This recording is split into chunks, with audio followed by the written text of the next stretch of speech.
big hair. This is Headliners, the paper review show that won't send you to sleep like the others will. 11 p.m, 7 nights a week. Join us.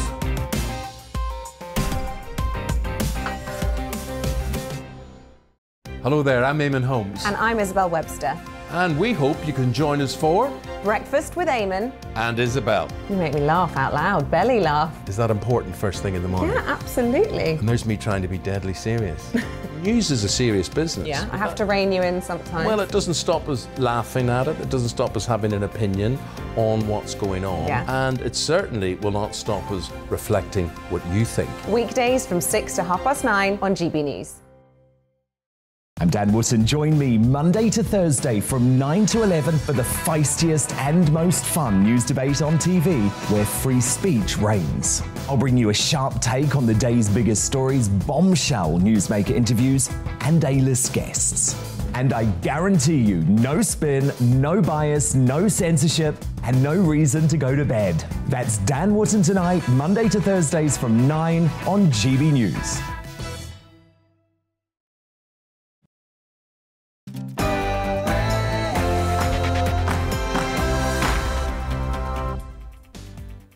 Good evening and welcome along to Neil Oliver Live on GB News TV and on radio. Coming up, I'll be exploring if we still have the right to question what's going on around us. We'll discuss Pfizer's findings from their initial trial and look into the effects of vaccines. And we'll also be live in Ukraine as the bloody conflict intensifies, with Russia aiming to take key strongholds. All of that and more. But first, the latest news headlines with Tamsin.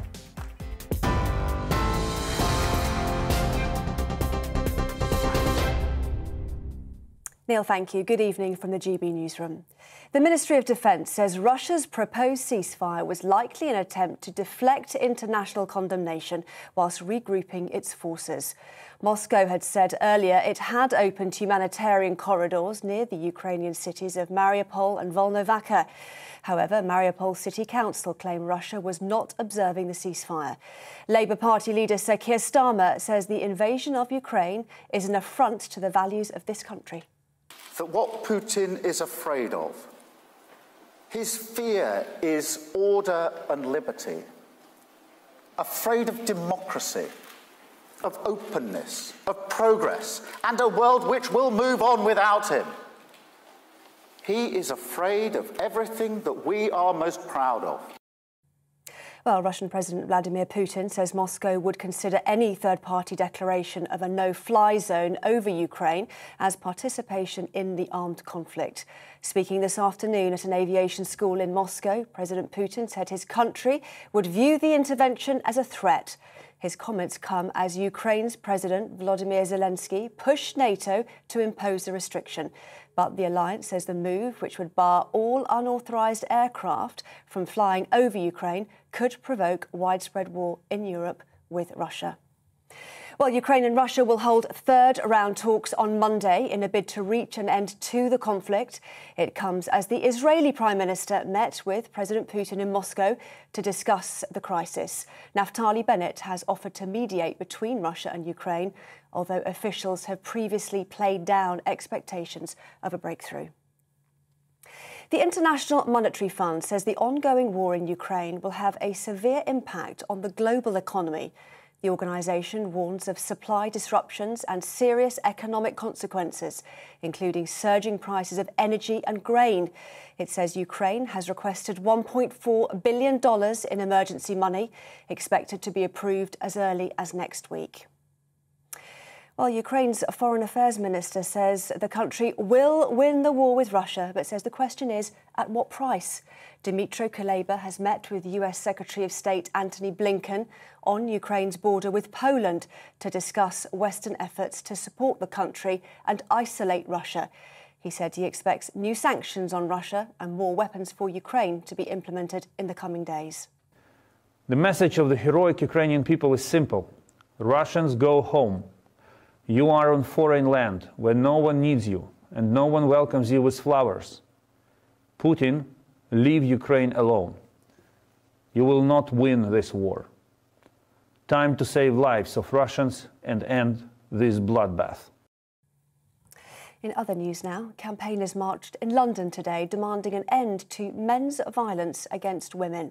Supporters of female safety groups walked through the city to pay tribute to all women who've been killed by men just over a year on from Sarah Everard's murder. The groups are calling on the police to tackle action on violence against women, misogyny and racism.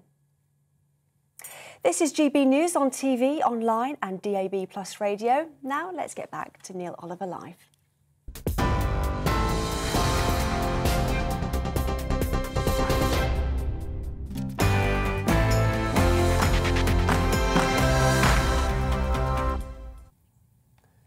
To ask questions about events unfolding now, here at home and just a few hours plane ride away to the east, is a test of faith and also of resolve. To admit to feeling unsure, uncertain, far less to voice doubts about so much as a word of the information broadcast around the clock from official sources about the war in Ukraine, is to risk personal and professional ruin. It was bad enough during the time of COVID, a time already diminishing to a dot in the rearview mirror, when to ask questions about the safety of vaccines or the wisdom of lockdowns was to find yourself on the naughty step at best and cast into perdition at worst. Let's leave aside that there is near universal acknowledgement that lockdown was a bad idea, with ruinous consequences that will linger for years.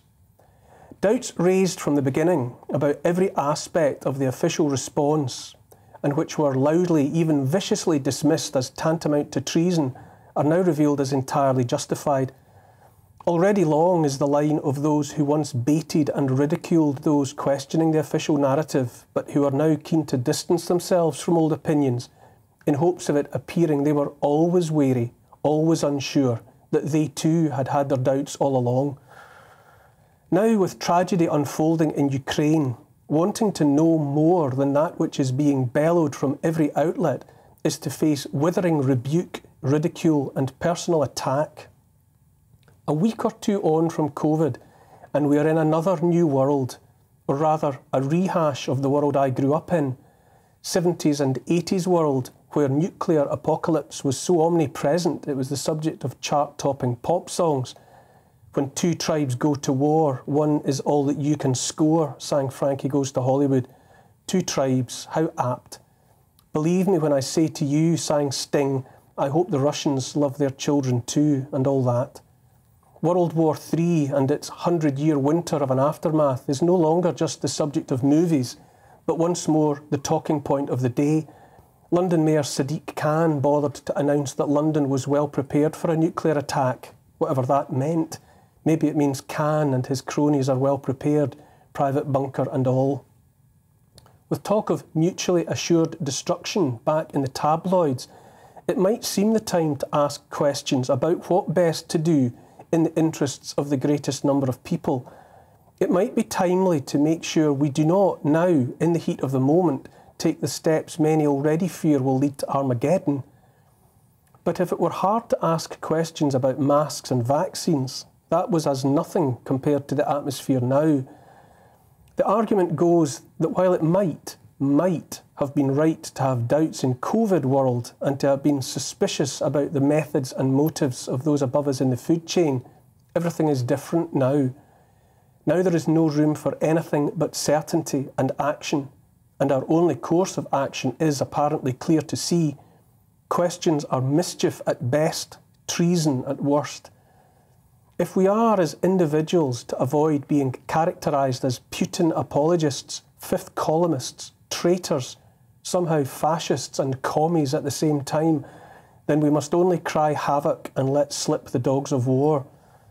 I saw a front page calling for the assassination of Vladimir Putin, and the call was taken up enthusiastically by prominent figures. I have my doubts about the wisdom of openly advocating such tactics, but doubts are not allowed in the black and white world of unimpeachable, unquestioned certainty. We still have freedom of speech in this country, of course we do, and I'm living proof of it. But for anyone with a doubt in their minds, it is, to put it mildly, hot out there. How did we get here, to this place where everything is about always being left no option but to pick one of just two sides? How did we get to this place where everything must be seen as black or white, good or evil, sensible or insane? Everyone knows the difference between right and wrong. What many of us struggle with is how to make sense of the world we're living in now. It's natural and understandable to think we are right. We in the West have often been right, that much is certain, and at times we have moved heaven and earth to make as much of the world as possible mirror our own rightness. But being right does not stop others looking on at us and wishing we were out of the way, that we would stop being who we are and doing what we do. Those people are prepared to do things we regard as unthinkable to make that so. Just because we are right and they are wrong, actually wrong in terms of the ultimate rule book, will not necessarily make them change their ways. Scotland's national bard, Robert Burns, said something along the lines of wishing he had the power to make it that we might see ourselves as others see us. Surely the last 2 years have shown us that the powers that be are at least fallible, and that it's not just our right, but our obligation and responsibility to ask questions of those powerful people in hopes of revealing as complete and as nuanced a picture as possible. Surely we owe that much to ourselves and to our children. Someone said, war doesn't determine who is right. War only determines who is left. Right and wrong are not all that is at issue here. What is happening a few hours away by plane is much more complicated than that. I know enough to know that much.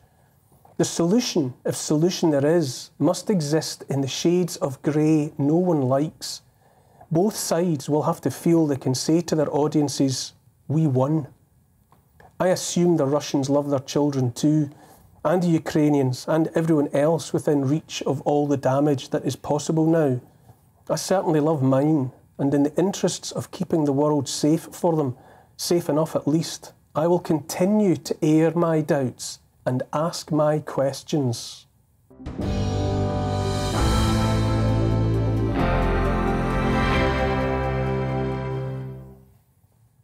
All of that is my opinion, of course, and you're free to disagree. Keep your tweets and emails coming all through the show. You can email gbviews@gbnews.uk or tweet @gbnews, and I'll try to get to some of your comments later in the show. Now for the thoughts of my panel. Tonight I'm joined by Dr. Anthony Hinton and Ellie Phillips. It's familiar, viewers of this show. Tony, I'll come to you first, if I may. Am I wrong, or are we increasingly scared to ask questions about the most important issues of the day? I think things generally aren't black and white. Things are shades of grey. And if we're looking particularly at the current situation in Ukraine, you have to be able to look at things from both points of view. So Ukraine obviously wants to be an independent, democratic country. They have, the majority of them have a leaning towards the West and the EU.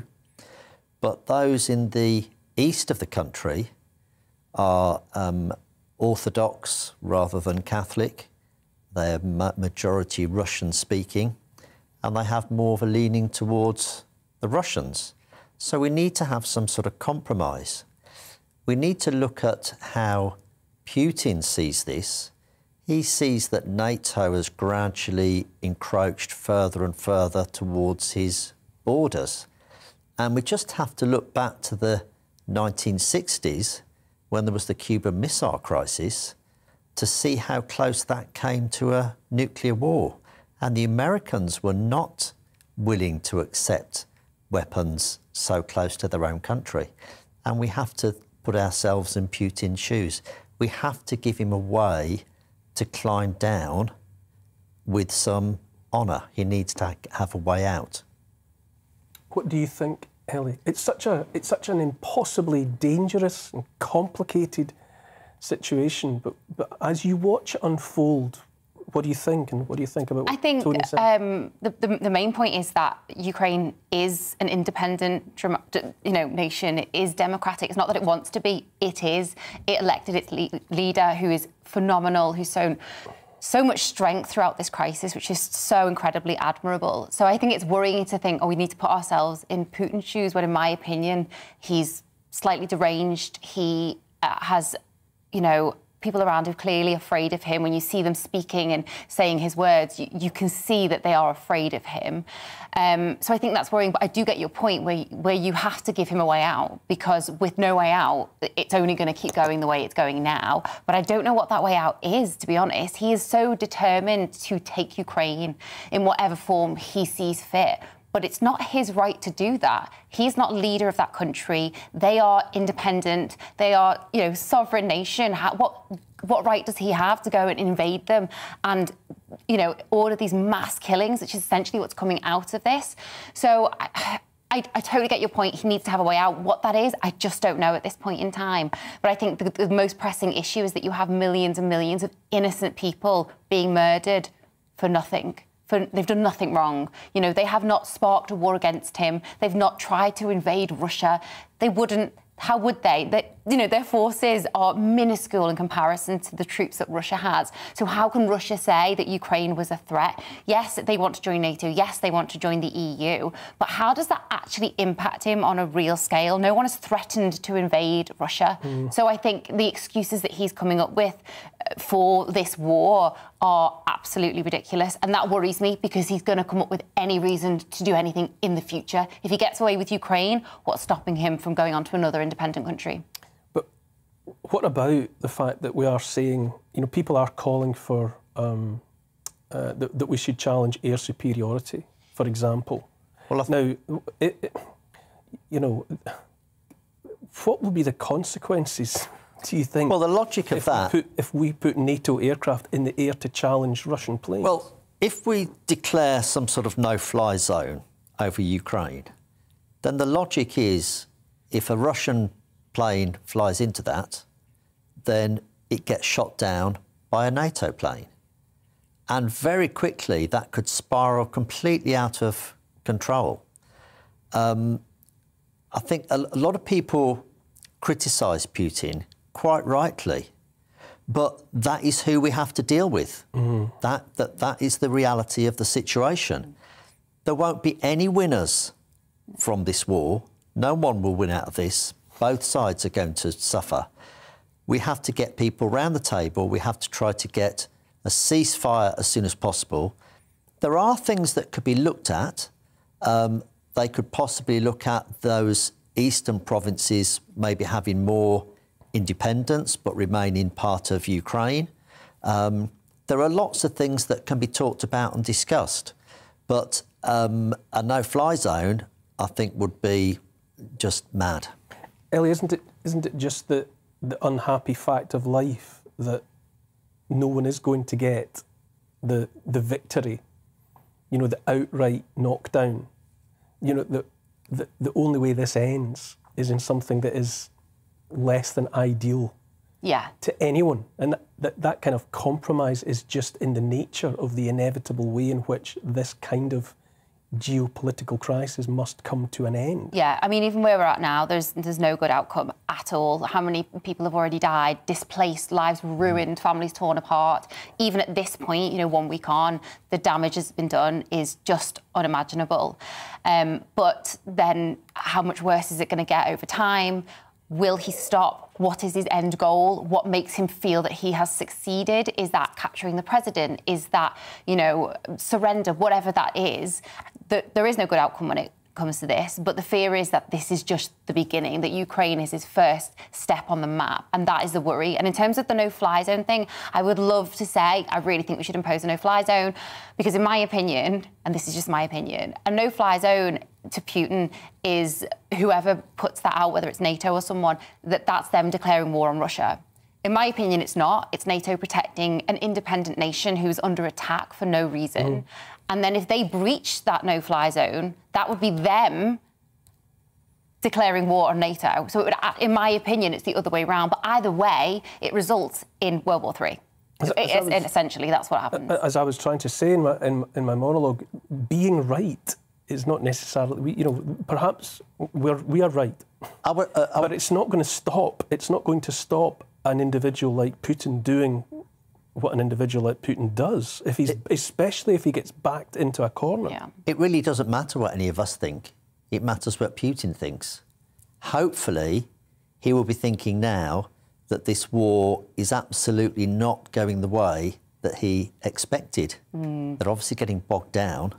They could be left in a situation like when they went into Afghanistan all those years ago, and they were there for like 10 years, a bit like we were recently. And I'm sure he won't want that. That won't do him any good at home either. He's obviously looking as well to his home audience and the people that support him. We will come back to this later in the show, but what strikes me is just it just seems unbelievable that here we are with a ground offensive, a war on the European mainland. That's the reality of the situation in which we find ourselves. Yeah. You know, after all this time since the end of the Second World War, through the Cold War, here we have actual, real war in Europe. After the break, which we have to go to now, we'll be discussing vaccines and their effects in, hopefully, more detail.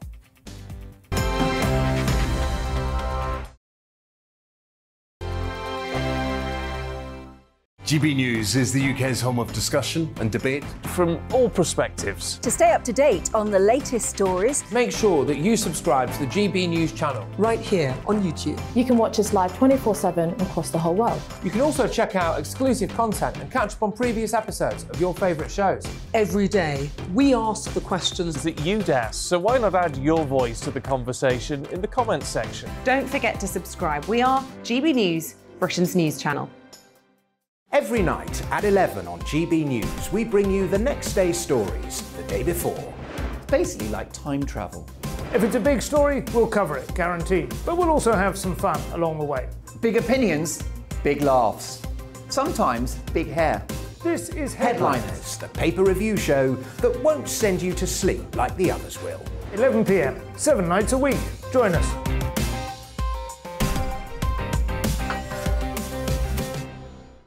Hello there, I'm Eamon Holmes. And I'm Isabel Webster.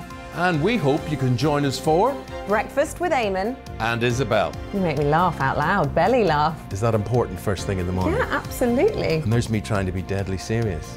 News is a serious business. Yeah, I have to rein you in sometimes. Well, it doesn't stop us laughing at it. It doesn't stop us having an opinion on what's going on. Yeah. And it certainly will not stop us reflecting what you think. Weekdays from 6 to 9:30 on GB News. I'm Dan Wootton. Join me Monday to Thursday from 9 to 11 for the feistiest and most fun news debate on TV, where free speech reigns. I'll bring you a sharp take on the day's biggest stories, bombshell newsmaker interviews, and A-list guests.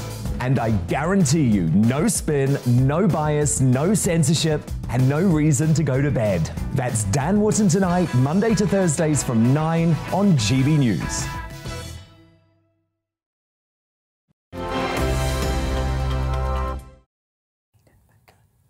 Welcome back.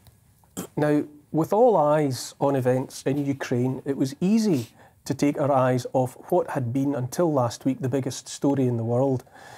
The consequences of COVID are still with us, of course they are, and will be for years to come. Last week came the release of data relating to trials of the Pfizer vaccine. The company had been reluctant to see that data enter the public domain at this time, and had gone to court to stop it happening. Nonetheless, the data is out there now, and for the layman, it's certainly a daunting read, quite impenetrable, I would say, and definitely the stuff of specialists. So joining me to help unpick the most important points are Dr. Jeff Pilot, a biochemist and senior project manager for Norgine, and Dr. David Strain, a senior clinical lecturer at the University of Exeter. Jeff, if I could come to you first, what was your experience of the Pfizer vaccine? Well, first of all, I'd just like to say that I've had my 2 doses of vaccine. So just to tackle that anti-vax, opinion up front, I was very pro-vaccine. And after my second dose, I quickly experienced a leg infection, something I've never had before in my life. It quickly turned to cellulitis. And, you know, I was probably a couple of days away from, you know, going into hospital and then being treated for it. In the end, it cleared up after some pretty intensive antibiotics, but I put it down to experience. You know, I scraped my leg climbing. Maybe it was just a one-off. But it was the first time in my life I had that. And then the next month, I was struck down with shingles. So those of you that don't know, you know, you have the chickenpox virus and the vaccine, and that stays with you for life, that virus in your spinal canal, and it's nicely kept in check. But when it's not kept in check, it comes back as shingles. And typically, that's later in life, about 70 or 80 years of age, you probably experienced that. I've had 3 episodes of shingles since then, pretty much in successive months. So I've been looking into how my immune system has been affected, and it really has taken a big hit. So that's got me interested in the virus, the vaccine. I did a little bit of digging to see what I could find out. You would, am I right in thinking that you'd expect perhaps that that shingles experience that you had might be suggestive of your natural immune system having taken a dip for some reason, and not being as effective as it might previously have been at holding in check, as you say, the chickenpox virus? 100%. So when you look back, you know, what I had, you know, you do some digging, you'll find that you've got specific, you know, immune cells that help with that. They're called CD4 and CD8 cells, and there's been studies shown that they take a dip post-vaccine. They take a bit of a larger dip after your second dose. So what it's now thought are multiple cumulative doses have a much bigger effect on lowering your innate immune system, if you like. So you can experience things, you know, not just shingles, but other conditions too. David, if I could come to you now, obviously you're listening to that testimony there. You know, how would you react to that? And then furthermore, you know, what have you made of the data that has been released so far by Pfizer? Yeah, it's really interesting because, I mean, what Jeff's describing is something that does happen after many other vaccines. And I don't think this is a specific issue with the COVID vaccine. This is a vaccine issues in general. And so we then have to weigh up the pros and cons of the vaccination strategy versus being unvaccinated. And we are now in a position that we are living far more normal lives as a result of the benefit of the COVID, the COVID vaccination.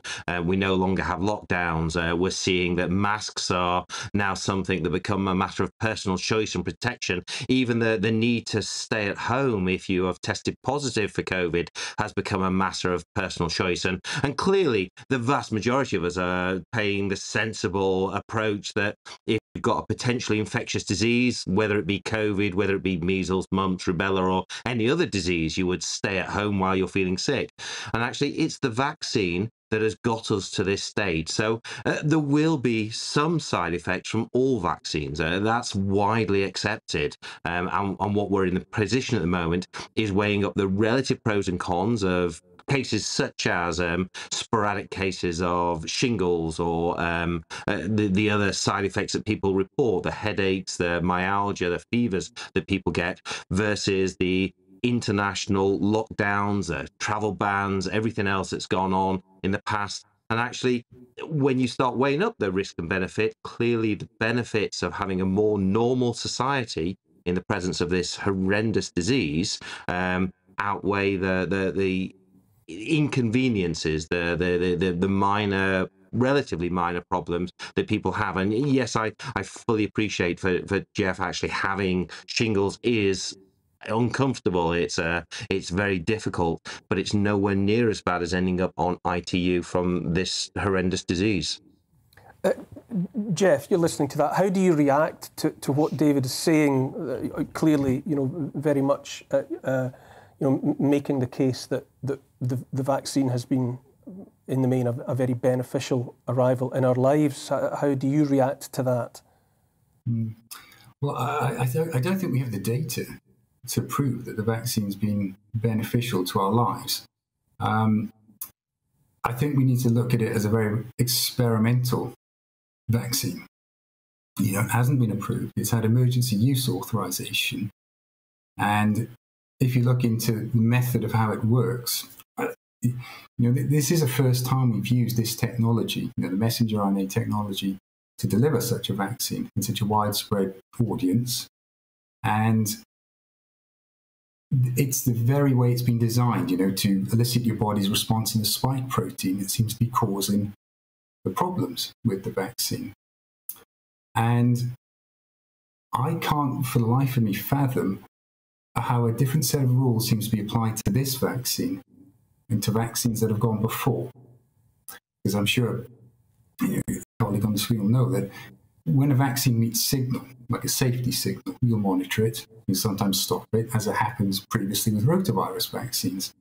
And we have so many high incidences, not just of shingles, and I'm not an isolated case. I think if you look on the VAERS system, the Vaccine Adverse Event Reporting System, there's 13,000 cases.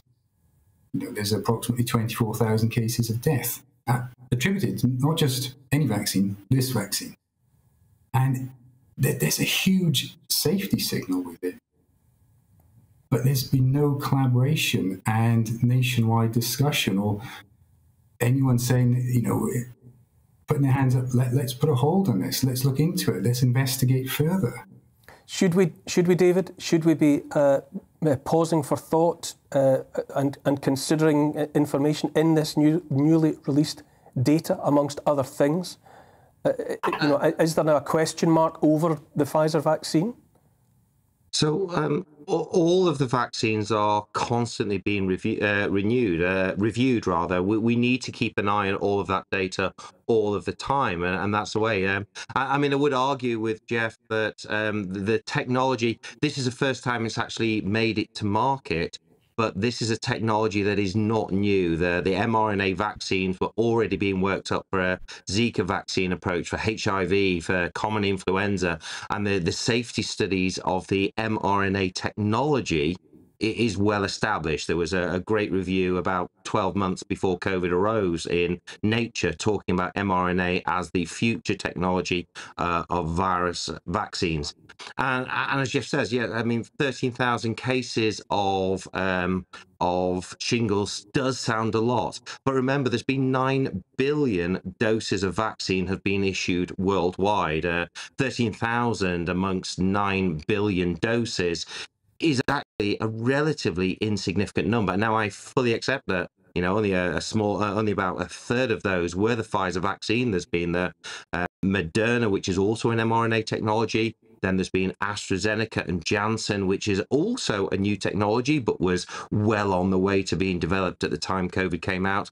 And then there's also the Novavax, which is a far more traditional technology, but all of them having this very similar incredibly safe in the grand scheme of things. And so, yes, I mean, 13,000 sounds a lot, but 13,000 out of 9 billion doses. And I fully appreciate that the 13,000 probably isn't everything. There'll be many, many people who've experienced shingles after this and just said, well, yes, I'm prone to shingles. I am a more mature adult, or I'm at risk for other reasons. And it comes back to this weighing up the benefits versus the potential risks. And the risk of shingles, as I say, whilst uncomfortable, whilst difficult, is relatively minor compared to the number of people who are unvaccinated that are still dying, even of the more mild variant, the Omicron variant that we currently have. And we still are having many unvaccinated adults who are ending up in ITU, who are sick for many, many weeks, who are suffering. And then we have the prospect of long COVID as well, which we know has been reduced by 42%. So in the UK, we see that unvaccinated people, 14% of those who get even relatively mild COVID in the first instance are still left with symptoms many, many months later, compared to that number's reduced by 42% if we are a vaccinated population. I am not saying that the vaccinations come without risk. I mean, it's absolutely clear that those risks should be very fully evaluated going forward. What I am saying is, at the moment, all of the data suggests that the risks of vaccination is massively lower than the risk of catching COVID, even the more mild Omicron variant. David Strain and Jeff Pilot, thank you very much for your time this evening. There's a difference of opinion there, and it's a conversation that will just go on and on, but thank you for your time just now. I must turn to the panel. Ellie, Tony, we've already met. Claire Craig, you're a diagnostic pathologist. That's right. I'm not 100% sure in my own mind what a diagnostic pathologist even does, but perhaps you could fold that into an answer about how you react to the data such as it has been released so far by Pfizer. So pathologists are the people in the lab that make diagnoses for people. If you've got a sample sent to a laboratory, we're the ones that look at it. And so we're all about testing and diagnosis, mainly cancer in my case, but it's the whole thing. And yeah, I have been looking at the data that's come out. So this is data that Pfizer went to court and said they didn't want released for 75 years, which should clearly set alarm bells ringing from the outset. And it was data they'd given to the FDA, so it's the FDA releasing it. It's really difficult to go through it. You know, there's a lot of pages and it's really dense. It's all in PDF format, so you can't just search very easily. But there are sort of a few things about it that are a bit odd. One of them being that they've released the sort of medical records in the trial for 36 of the patients. And they had 30 pages each, these patients. And as you go through the pages, you should have one page around, you know, just their kind of details and their date of birth, and a page on their consent, and a page on who enrolled them into the trial. And so you can page after page, it's not telling you anything. You have about 15 pages before you get an injection. And then if there's, you know, as things go on, the pages gather. So there's 30 pages per patient there. So if it was just the patient's records, you'd expect 1.5 million pages for 44,000 people in a trial. And they've been asked to release 450,000 pages. So there's already a question there about where the pages for the patients are, because that's only a fraction of what's being released. There's a lot of other documentation that comes along in a trial. And I think realistically, it's going to take time to go through all of this. What you've seen, though, so far, is there anything in it that makes, you know, you've said the fact that Pfizer wanted to keep it away from the public eye, you know, made alarm bells ring, but is there anything in what is available and what you have seen that furthers your sense of unease? There are a few things, but obviously they're going to release the worst stuff last, aren't they? I mean, you know, they're clearly the things that they're going to release first are things that are already in the public domain, things that, you know, are least painful for them. And so they're going to release over the course of 8 months. So we will be having this up until August. There was one document they released, which actually was already in the public domain as well, which was the reports of harms up to the end of February from everybody around the world that had been sent into Pfizer. And a lot of people have got very excited about that data, but actually the numbers were lower than the numbers reported to countrywide reporting systems. So people weren't telling Pfizer, they were telling their own system. And the thing is about these systems, these reporting systems, they're designed to alert you to a particular problem. They're not designed to measure the problem. If you want to measure the problem, you have to look at the whole population and say, well, this is what we'd expect in a normal year for this condition. Has that number gone up or down? And there are studies that have started to come out like that for a few specific diagnoses, and some of them are quite worrying. But there's a lot more work to do on that to get a feel for how big a problem each of these conditions has been. And we're still at a stage where the government are talking about the rates in the reporting system as if that's all the cases that existed of that condition, which is naive in the extreme. And we know from history, because we've had these reporting systems for many years, that there's always underreporting. There's always underreporting, and it's a different rate for different conditions.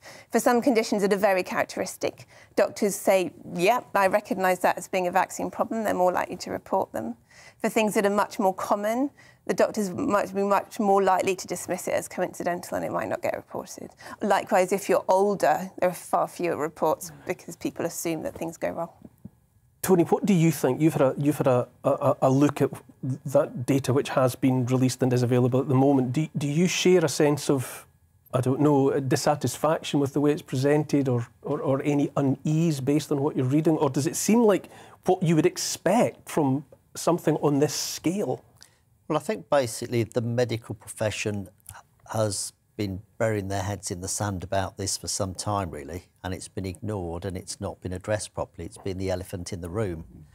And there has already been plenty of data that's come out that's been worrying in the various reporting systems. And for instance, if we look at some recent figures that were used by the government, by the JCVI, about children's vaccinations, they were claiming perhaps about 2 chances in a million of getting myocarditis. But that was just on sort of random reporting. But in Hong Kong, they started collecting all the data from all of the teenagers that were being vaccinated, prospectively collecting the data on everyone and questioning them for weeks after. And they found 425 cases per million. So 200 times more when you actually look for it. If you don't look for it, you won't find it. And again, I would agree with Claire, really, that there are 2 things about the current data. There were lots of redactions in the current data, where there's lots of bits just blanked out. And, of course, they've got 8 months to produce this data. They didn't want to produce it at all for 75 years. And you have to ask, well, why would that be?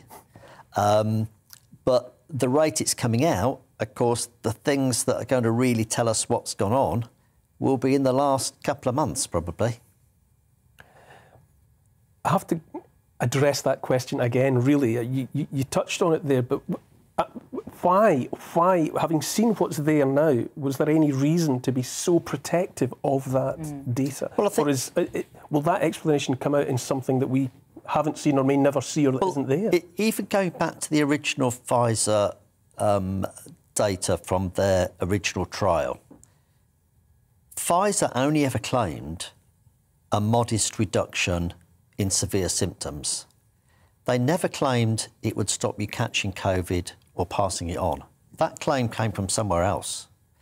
They never claimed it would reduce deaths or it would reduce hospitalisations, because actually there weren't enough people in that study to show that. And of course, the study was carried out on people that really didn't need the vaccine. They were healthy people between 18 and sort of 70. They didn't have the elderly people that were at risk. They didn't have the people with comorbidities who were at risk. They were all excluded from the trial. So you were trialling a drug on a population that really wasn't the population that needed it in the first place. And I think it wasn't really the drug companies pushing for this vaccine to be used in such extensive groups of people. That was politicians, because they saw they were getting a good payback with the public once they started their vaccination rollout. It was initially going to be 15 million jabs to freedom, if you remember. And I took my 2 doses of Pfizer, partly because I was told it was going to protect my patients, which I know now it doesn't. And I was told I was going to be one of those 15 million jabs to freedom. And I thought, well, let's take one for the team and finish this for everybody. And that was also untrue. Have we simply got a long way to go, Claire? Is this something that's going to be drip-fed over a long, drawn-out period? It does feel like it. I mean, there are other things that are happening in parallel, of course. So you may have heard of Brooke Jackson, who was one of the people working on the Pfizer trial, but in a subcontracted company in the States. And she has whistleblowed about what went on in that site. And she's got a court case that's going on, and they've released documents as well. And so there may be more that comes out from her case that preempts some of the stuff from Pfizer. It's so impenetrable. Ellie, but you didn't get the chance to talk there, but we will be picking this story up again as the show proceeds. But I have to go to a break again. After that break, we will be live in Ukraine, as reports suggest that Russia aren't participating in supporting the ceasefire that's supposed to enable the evacuation of civilians in the most violent areas. We'll hear about that after the break.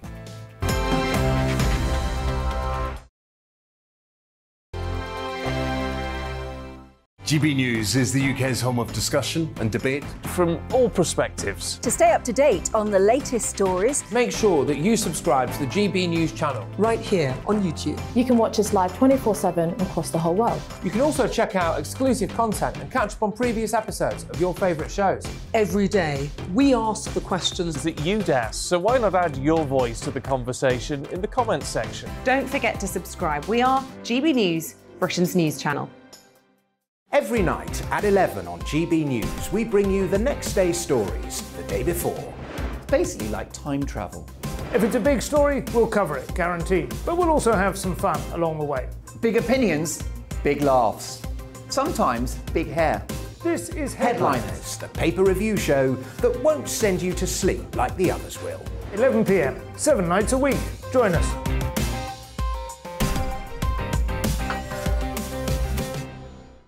Hello there, I'm Eamon Holmes. And I'm Isabel Webster. And we hope you can join us for Breakfast with Eamon. And Isabel. You make me laugh out loud, belly laugh. Is that important first thing in the morning? Yeah, absolutely. And there's me trying to be deadly serious. News is a serious business. Yeah, I have to rein you in sometimes. Well, it doesn't stop us laughing at it. It doesn't stop us having an opinion on what's going on. Yeah. And it certainly will not stop us reflecting what you think. Weekdays from 6 to 9:30 on GB News. I'm Dan Wootton. Join me Monday to Thursday from 9 to 11 for the feistiest and most fun news debate on TV, where free speech reigns. I'll bring you a sharp take on the day's biggest stories, bombshell newsmaker interviews, and A-list guests. And I guarantee you, no spin, no bias, no censorship, and no reason to go to bed. That's Dan Wootton tonight, Monday to Thursdays from 9 on GB News.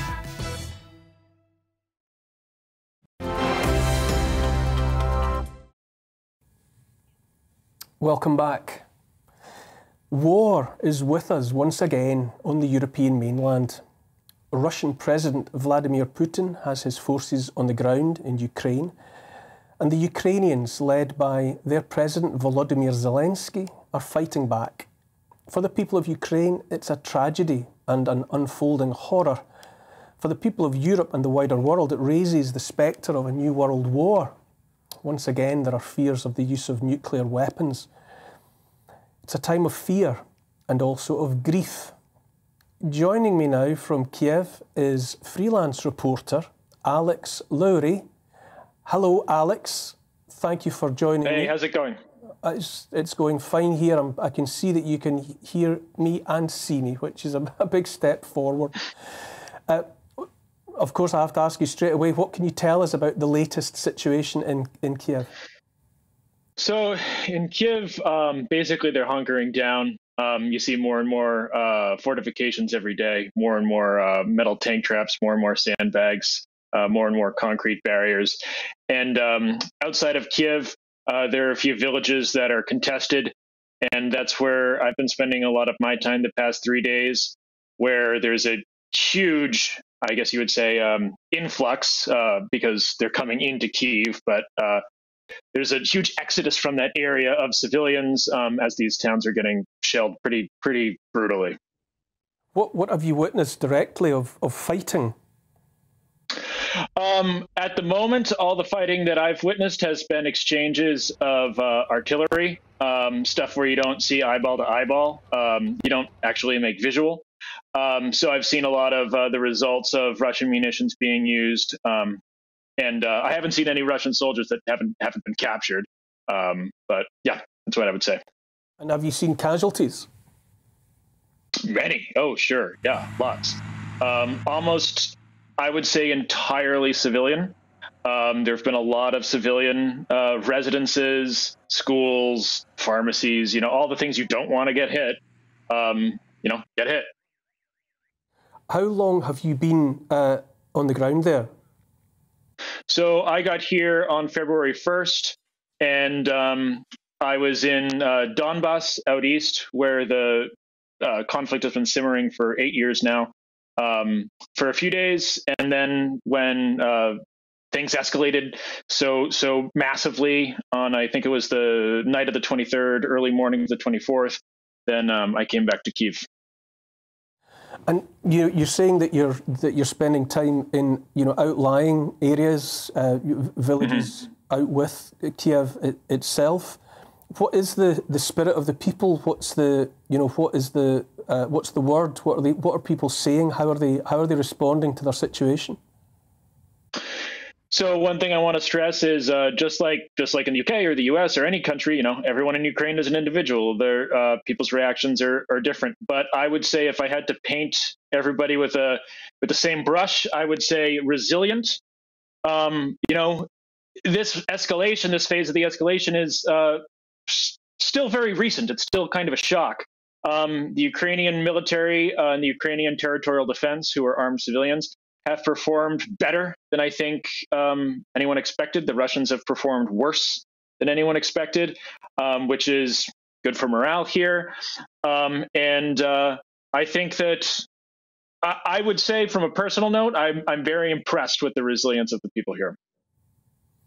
And is there a sense of the inevitable? You'd have to be looking on at the potential that Putin's forces wield, and thinking that over the longer term it must take an enervating toll on defenders, however determined they might be, or conversely, are the people seeming to give off a sense that they would be able to continue to push back effectively? Well, I don't think it's again, I don't, nothing entitles me to speak on behalf of a country of 40 million people that I'm not from. But I would say that it's not a question of ability to hold out. It's a question of necessity.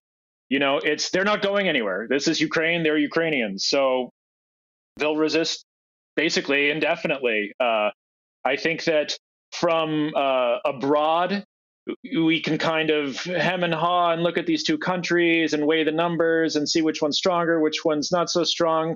That's not, I would say, the mental calculations that people here are doing. I'd say, this is home, so we're not leaving. Well, actually, I should correct that. A million people have left.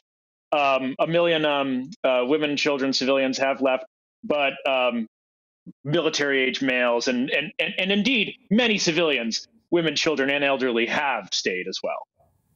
I can see, obviously, where you are, the lights are on, there's still power. Are you seeing that people are still supplied with the necessities of life? Is there still food? Is there still, all the necessities that keep people going? It's a lot more scant than it was 2 weeks ago, but I would say, yeah. So under the condition of martial law, nothing's allowed to be open except for gas stations, supermarkets, pharmacies, and they all have really long lines out of them. They don't have the same variety of products that they did 2 weeks ago, but people are getting by. And as a member of the press in that situation, are you feeling secure, insofar as a person can feel secure in a war zone, or do you get are you monitoring the situation, with and weighing up the expectation that you might have to get out of Dodge? Yeah, of course. It's a question that me and my colleagues go over every day, multiple times. Kiev, they're still a ways away, and they're trying to encircle it. They gradually are having some success, some failures, but more of concern are cities in the south, Mariupol, Kherson, Kharkiv up north, and as detached as it may seem, we kind of are looking at those cities as bellwethers to see basically how we should be planning our operations here in Kiev. Alex, if you bear with me, I'm just going to involve my guests here in the studio, who are obviously listening to what you're saying. Elliot, it's surreal to me to know that we're talking to someone who's in that war zone. We read about it and get told about it by our domestic media, but it's a strange feeling to look someone in the eyes and know that they are in that. They're in the heart of the situation, and kind of what the key target is, Kiev, as we all know. And I think what's so scary is that they are, killing people indiscriminately. They are targeting hospitals, have been targeted, ambulances. We know there were shootings at journalists. They've actually, attacked a journalism centre. So just because you're press in this environment, it feels very different in this incident than it has previously, that, you know, you are not immune to what's happening right around you. So it's quite scary. Tony, it's hard to express, is it not, knowing that we are dealing with a land war in Europe. Again, it's such a throwback either to the past, or it's a situation that we've been indulged with being able to think is only happening to people, you know, very far away, other cultures, the Middle East or whatever. But here are people in Europe, in the West, living lives that we can identify with and empathise with. No, and they find themselves at war. It's quite unbelievable, surreal. I was only talking to my kids just a few weeks ago, and we were saying all the traumas that they'd been through with COVID and the worries that they had. And we were saying that me and my wife used to be worrying when we were their age about nuclear war between the United States and the Soviet Union as it was then. And of course, this could quite easily deteriorate into that sort of nuclear exchange or nuclear accident, either with missiles or with an accident at one of those power stations that are right in the middle of this war zone also. Yep. I think we've also got a couple, they're in Kent, Richard and Ina Sherwood, and I think they are able to join us also with, first of all, I'm so glad you're able to join us this evening. What, first of all, is your connection to Ukraine? Okay, so my partner here, Ina, she's from Ukraine. We got married about 4 years ago, just over 4 years ago. Got married in Kiev itself, actually, which was wonderful, long before any atrocities. We've been out there many times, haven't we? Visiting family and friends, and we got great relationships with our family out there. It's obviously horrific at the moment because we've got, we have family spread across Ukraine, and they're constantly updating us with where they are and where they're moving to, and sort of what places they're able to go to for some sort of form of safety, or where they feel relatively safe. And you're busy, are you not, in the process of trying to pull together aid that can be sent east to people there? Indeed. So I put what I thought was a bit of a sort of innocuous kind of message on our local next door neighbour app, and sort of saying, I've offered my services initially to drive any materials that people need picking up. And then I thought, well, maybe we could go one step further and said, well, maybe start doing some collections. And literally this thing took off over the last 4 days.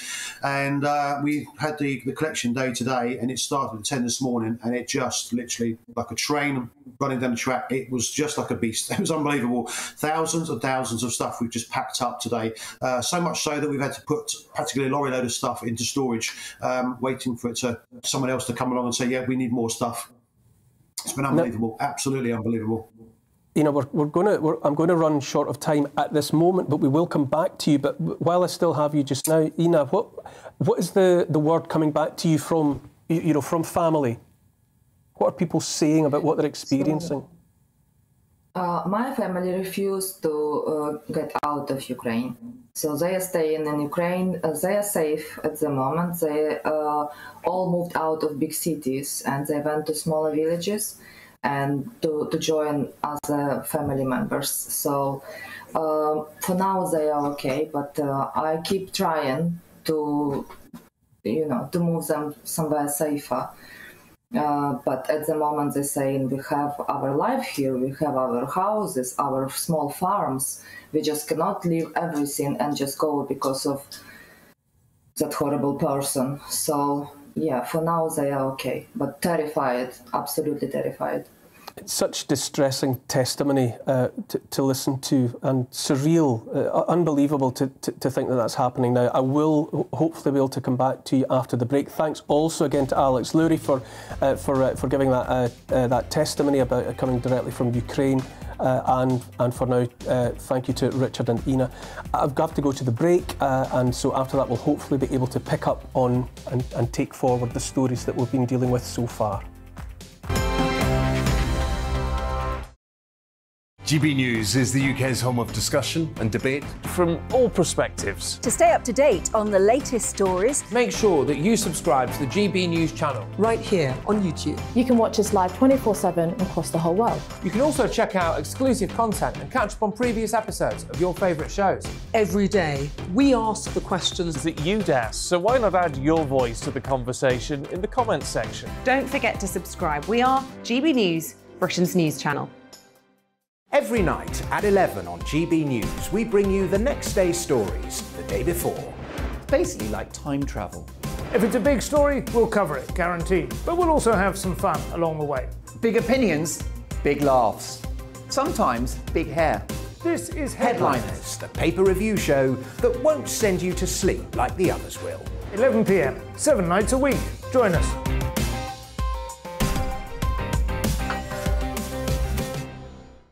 Hello there, I'm Eamon Holmes. And I'm Isabel Webster. And we hope you can join us for Breakfast with Eamon and Isabel. You make me laugh out loud, belly laugh. Is that important first thing in the morning? Yeah, absolutely. And there's me trying to be deadly serious. News is a serious business. Yeah, I have to rein you in sometimes. Well, it doesn't stop us laughing at it. It doesn't stop us having an opinion on what's going on. Yeah. And it certainly will not stop us reflecting what you think. Weekdays from 6 to 9:30 on GB News. I'm Dan Wootton. Join me Monday to Thursday from 9 to 11 for the feistiest and most fun news debate on TV, where free speech reigns. I'll bring you a sharp take on the day's biggest stories, bombshell newsmaker interviews, and A-list guests. And I guarantee you, no spin, no bias, no censorship, and no reason to go to bed. That's Dan Wootton tonight, Monday to Thursdays from 9 on GB News.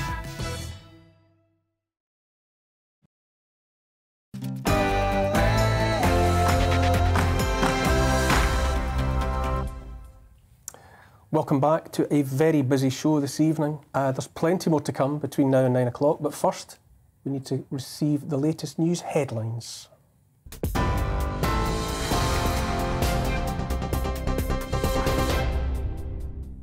Good evening, I'm Tamsin Roberts from the GB Newsroom. The Ministry of Defence says Russia's proposed ceasefire was likely an attempt to deflect international condemnation whilst regrouping its forces. Moscow had said earlier it had opened humanitarian corridors near the Ukrainian cities of Mariupol and Volnovakha. However, Mariupol City Council claimed Russia was not observing the ceasefire. Labour Party leader Sir Keir Starmer says the invasion of Ukraine is an affront to the values of this country. That what Putin is afraid of, his fear is order and liberty, afraid of democracy, of openness, of progress, and a world which will move on without him. He is afraid of everything that we are most proud of. Vladimir Putin says Moscow would consider any third-party declaration of a no-fly zone over Ukraine as participation in the armed conflict. Speaking this afternoon, the Russian president says his country would view the intervention as a threat. His comments come as Ukraine's President Volodymyr Zelensky pushed NATO to impose the restriction. But the alliance says the move could provoke widespread war in Europe with Russia. Well, Ukraine and Russia will hold a third round of talks on Monday in a bid to reach an end to the conflict. It comes as the Israeli Prime Minister met with President Putin in Moscow. Naftali Bennett has offered to mediate between the two countries, although officials have previously played down expectations of a breakthrough. The International Monetary Fund says the ongoing war in Ukraine will have a severe impact on the global economy. The organisation warns of supply disruptions and serious economic consequences, including surging prices of energy and grain. It says Ukraine has requested $1.4 billion in emergency money, expected to be approved as early as next week. Ukraine's Foreign Affairs Minister says his country will win the war with Russia, but says the question is, at what price? Dmytro Kuleba has met with US Secretary of State Antony Blinken on Ukraine's border with Poland to discuss Western support and the isolation of Russia. He said he expects new sanctions and more weapons for Ukraine to be implemented in the coming days. The message of the heroic Ukrainian people is simple. Russians go home.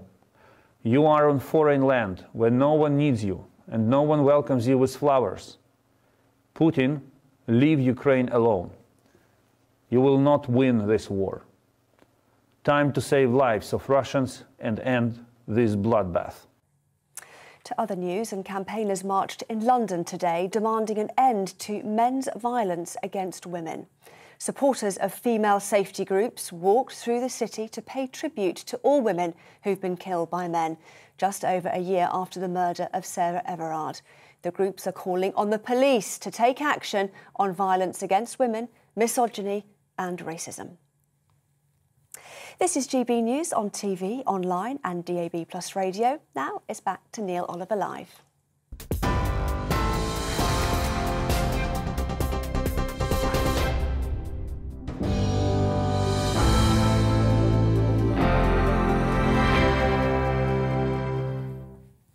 Welcome back. Now, every week on Neil Oliver Live, we dedicate some space, when possible, to someone doing something above and beyond, and we call these people Great Britons. This week, our Great Britain is Julia de Cadenet, founder of the charity No to Dog Meat, which campaigns for an end to the slaughter of dogs for use in food and also medicines. Regular viewers to this show will know you never have to wait long before there's another canine charmer. And the same is true this week. Obviously, look there, Julia and the absolutely astonishingly lovely Felicity join me now. I'm quite overawed by Felicity's presence in the studio, Julia, but it's a serious subject. Tell me about the campaign, the effort that you make. Well, we started about 10 years ago, and our mission, which obviously we're not alone in, is to work to end the use of dogs and cats for food and fur. So I had never intended to start a charity or a cause, but having witnessed the dog meat trade by myself in China, I thought I would try to do something about it. Can you give us a sense of the scale of the extent to which dogs are used in this way? Numbers? Yeah, currently in China about 10 million dogs are killed each year for food and fur. About 3 million in South Korea, about 1 million in Indonesia, and then obviously in other countries like Cambodia, Vietnam, and parts of Africa. And they are, if that were not bad enough, they're often dispatched in the cruelest ways possible. They are, because many, like Felicity, are either former pets or they've come from breeding farms, and when they're no longer wanted, they're either packed into trucks and sent down to the Yulin Dog Meat Festival or other dog meat markets, or they're taken to the slaughterhouse where they're brutally skinned alive. Skinned alive? Yeah. Why? I mean, for what possible reason is that done in that way? Well, freshness, because if you remove the fur fast, you can plunge often a small dog into boiling hot water and make soup, and it's ready to eat straight away. And also because lack of regard to sentience. Now, tell me, I mean, Felicity's obviously a complete charmer, but what is Felicity's story in connection with this? Felicity is a dog that I rescued with some Chinese activists from a huge slaughterhouse up in Dongbei, which is up in northern China, close to Korea. And I had gone up there with some Chinese activists basically to do a recce to investigate the situation. And I was shocked to see trucks laden with 400, 500 dogs on board, all being taken to be slaughtered. And we managed to get inside to the slaughterhouse whilst they were basically having their break. There was about 17 dogs left, Samoyeds and also an Old English sheepdog. Felicity was hanging up, which is why her tail is missing, because when we rescued her, the butchers just cut her down by her tail. And we took them back to our shelter, which we found in south of Beijing. But the most remarkable thing was, despite them being in horrific conditions, when we got to the base about 17 hours later, they just jumped off the truck as if they were starting a new life, and then the next day were as friendly as anything. So we just knew they wanted to survive and would make great pets. And so are you in the process, do you repatriate or do you bring dogs out of that situation? We do. As many as you can? Yeah, we do. We have about 500 now in our shelter in China, which is a lot of dogs, and it's been really hard during the pandemic because before we had so many students and people travelling back and forth to China who could bring the dogs back for us through Europe. And now, of course, flights have been suspended, but we're hoping to start bringing them again spring, summer onwards. Is there any realistic hope of ever seeing an end to this kind of trade and this kind of use of dogs in those parts of the world? Do you have any support on the ground? Well, we have a lot of support on the ground.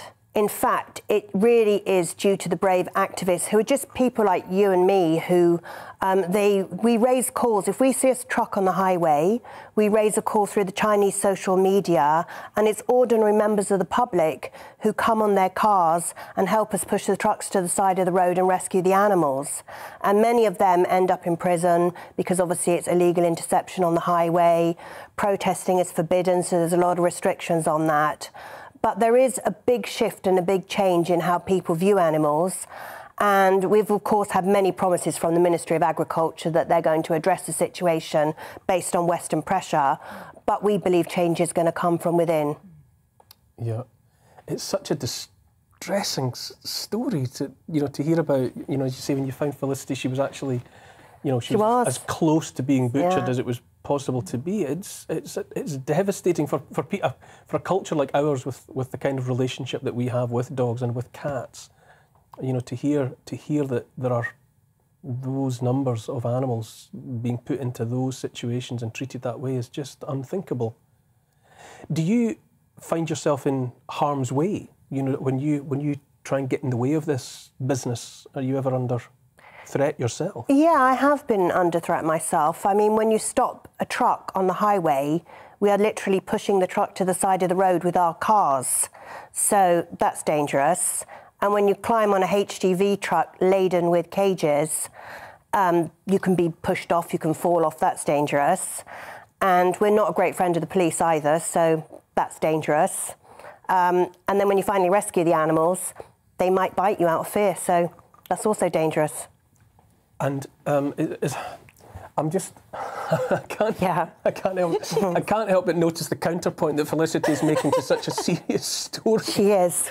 She's saying, "Trust me." Felicity has clearly got used to friendly human company. Is there anything that we can do in our part of the world to help support what you're endeavouring to do? Yes, there's lots, because when we started our small charity, it's actually run by volunteers. So we have a motto called "No Action Too Small." So we encourage everyone. For example, today is amazing because we're on the media, we're raising awareness like this. We always encourage people to join us. We'll be at Crufts next week, so we have volunteers coming to the stand. We sell our merchandise, we raise awareness at public events so people can make the connection between their pet and a dog which is identical to their pet, which could be skinned. If anyone wants to donate to us, we're always very grateful because we have lots of hungry mouths to feed. And of course, everything from sponsoring a dog, adopting a dog, fostering a dog, or just any skills you have, social media. If you're a lawyer, you can help us write legislation. We welcome everyone from all walks of life. Julia, as a dog owner and a dog lover myself, I doff my metaphorical cap to you. I think it's heroic what you're doing, putting yourself into those situations in challenging parts of the world. But on behalf of all those of us who have dogs in our lives, I absolutely regard you. Look at Felicity. I absolutely regard you as a Great Britain, so thank you so much for coming along. Thank you. This evening, and 1,000 thanks to Felicity. Oh! Thank you. Golden. Now, as we promised, we're going to go back to Richard and Ina in Kent, who've been doing their bit to round up what they can to help Ukrainian refugees displaced by the Russian invasion. Thank you both. Thank you both for bearing with me and staying with us. No problem. What exactly have you been able to do? And furthermore, I can only imagine you're not alone in this, that there must be people all over Great Britain who are thinking along the same lines and endeavouring to do likewise. Absolutely, yeah. I mean, you know, look at the news. You see, there's collection groups all across Britain. You know, up and down the country, left to right, up and down. It's been amazing watching people do it. I mean, we've been getting messages from people from other groups saying that they're sort of following the sort of similar sort of pattern. I mean, particularly our group. I mean, we started this thing 4 days ago, and it literally just grew, massively grew. It was just fantastic. I mean, I'm so tired. I've had probably maybe 7 hours sleep over the space of 4 days. I've got a small admin team that I've kind of put together, people volunteering their time, people that's worked around the world, administrative type people, just said, we can take over emails, I can do this, I can do that. People volunteering their cars. I mean, I don't know any of these people till today, until yesterday. Some people obviously, and it's just literally gone absolutely massive. And I've got hold of a group that already got stuff going out next week on the 11th. So I said, well, look, can we team up? You know, we've got volunteers, we've got stuff coming in. You want stuff, you've got trucks going out.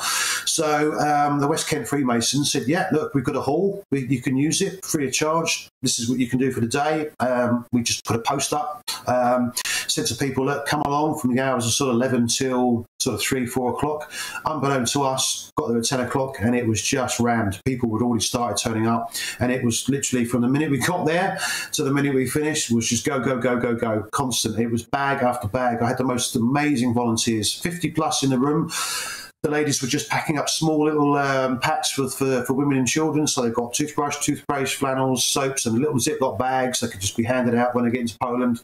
Everything from little boots, socks, you know, everything they could think of was just bagged up, itemised, and then put into boxes. It's been fantastic today. Absolutely fantastic. Extremely tiring, but I would do it all again tomorrow, you know, in a heartbeat. Absolutely. I'm sure for all sorts of logistical and emotional reasons that the refugees will be staying as close as they can to Ukraine, you know, to go back and pick up lives. But are you expecting to be in receipt of and to see the arrival of Ukrainian refugees here in Britain? Are you preparing for that?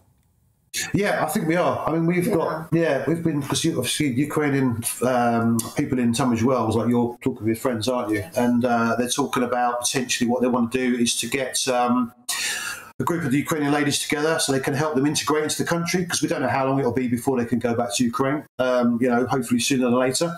And it's also about, you know, simple things like how do you go to the doctor's, dentist, you know, post office, you know, simple things, but they need someone that can speak the language. And as we know, most Ukrainians speak, you know, Ukrainian, Russian, both, and some broken English and some English. So they're going to need assistance, aren't they? They're going to need that help. Absolutely, they're going to need that help. Now, I'm sure many people watching this will be responding instinctively, wanting to help, get in touch. What should they do for the best? So what we were saying to people today, now obviously the biggest problem they've got is clothing is the biggest, bulkiest item to try to transport.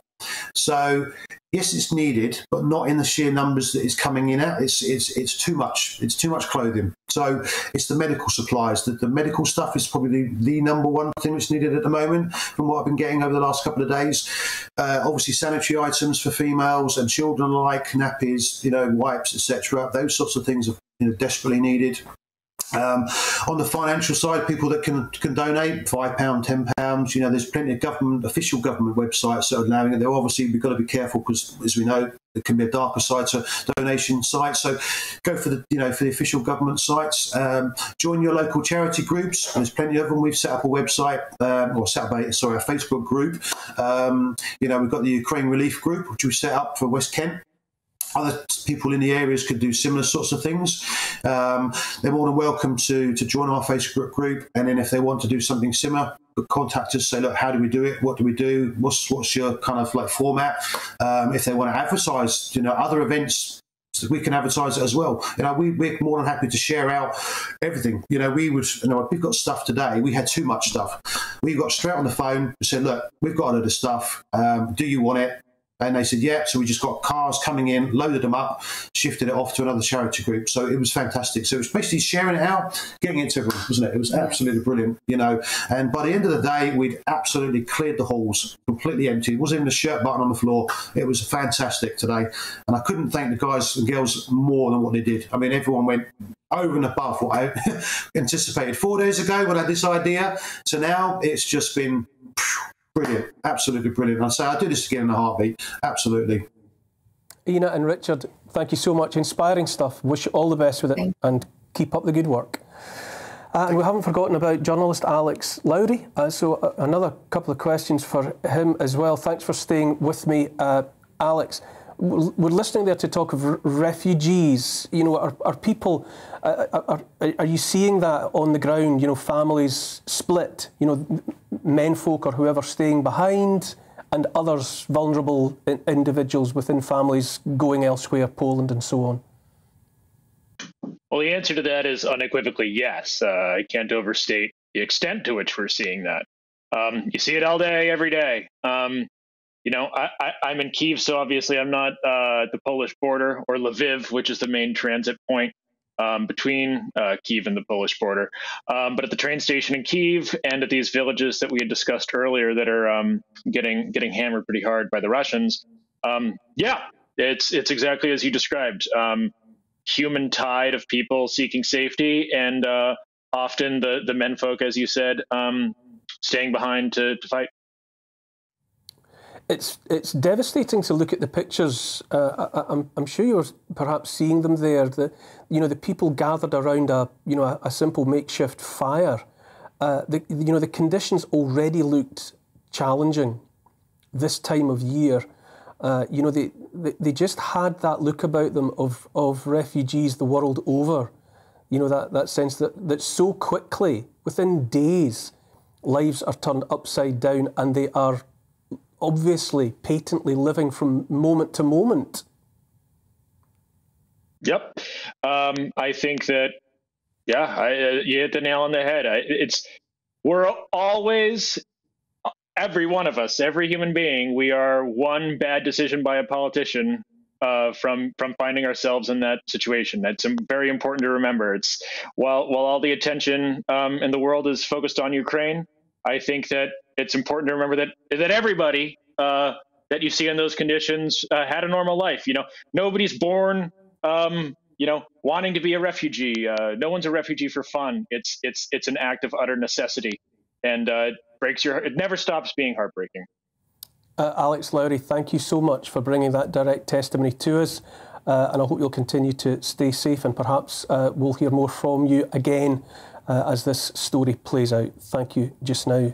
Thank you. Coming to you there, Ellie, it's amazing what Alex was saying there. You know, that we think we live these lives where we're insulated somehow, but those were, just fellow Europeans there, these Ukrainians, and already within days they were reduced to just hunkering down on the bare earth around a fire. I mean, the only hope that I have is that, I think it's about 70% of Ukraine live below the poverty line. So I'm hoping that they have the skillfulness and the resourcefulness that actually helps them through this crisis, to see them through, to, be frugal in ways that a lot of us, in England have never had to even think about almost. And so hopefully that will just help them as much as possible through however long this is going to last, and to be able to have that extra bit of resilience, to fend together, to band together. And I think that's what we see more and more is, there obviously have been reports of a lot of racism experienced by black people trying to flee the country.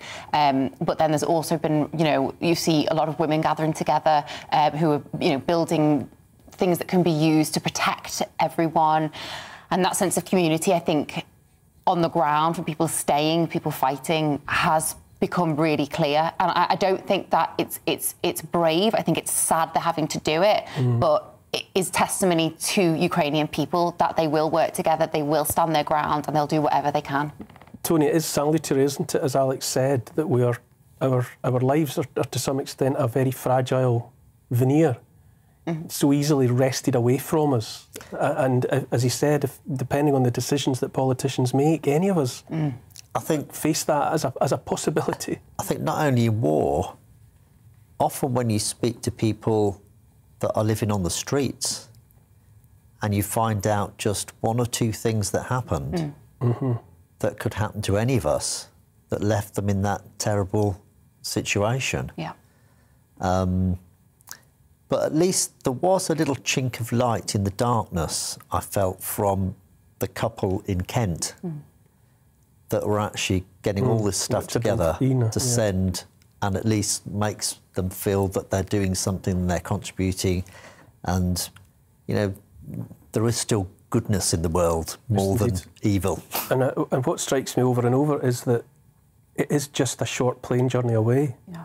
You know, if you've flown to Greece or whatever, then you've flown, that's the kind of distance that we're talking about. And that, you know, it's not happening in Iraq, it's not happening in the mountains of Afghanistan. Yeah. You know, it's just the kind of flight that any of us would take for granted away from us. And there's people, you know, with lives we would empathise with, hunkered around a fire, and I think torn out of their lives. What he said about that, you know, it's one politician's decision that has changed these people's lives forever. It's the same for us when we're talking about did they impose a no-fly zone. The way our politicians and the way our Prime Minister reacts to this, you know, it could trigger World War III, and that immediately changes how all of our lives will be in the future. So, yeah, it's really scary to think that it's just one decision made by someone right at the top that changes lives around the world. Absolutely. All of our lives, however comfortable they might appear, are fragile. That's just the fact of the matter. Here we are at the advent of another break, after which we'll be exploring one of Britain's strangest sports. All of that and more on the way.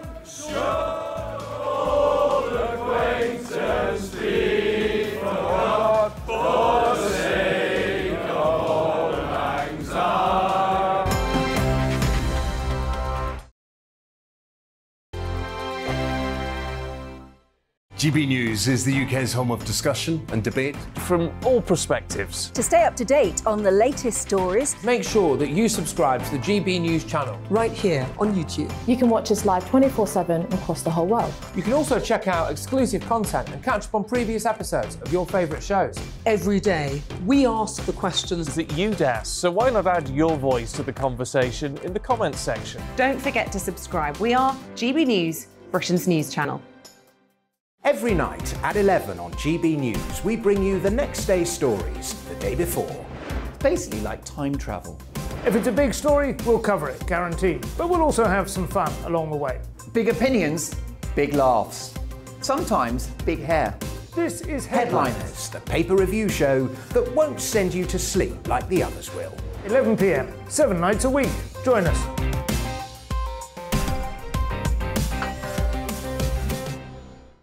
Hello there, I'm Eamon Holmes. And I'm Isabel Webster. And we hope you can join us for Breakfast with Eamon. And Isabel. You make me laugh out loud, belly laugh. Is that important first thing in the morning? Yeah, absolutely. And there's me trying to be deadly serious. News is a serious business. Yeah, I have to rein you in sometimes. Well, it doesn't stop us laughing at it. It doesn't stop us having an opinion on what's going on. Yeah. And it certainly will not stop us reflecting what you think. Weekdays from 6 to 9:30 on GB News. I'm Dan Wootton. Join me Monday to Thursday from 9 to 11 for the feistiest and most fun news debate on TV, where free speech reigns. I'll bring you a sharp take on the day's biggest stories, bombshell newsmaker interviews, and A-list guests. And I guarantee you, no spin, no bias, no censorship, and no reason to go to bed. That's Dan Wootton tonight, Monday to Thursdays from 9 on GB News.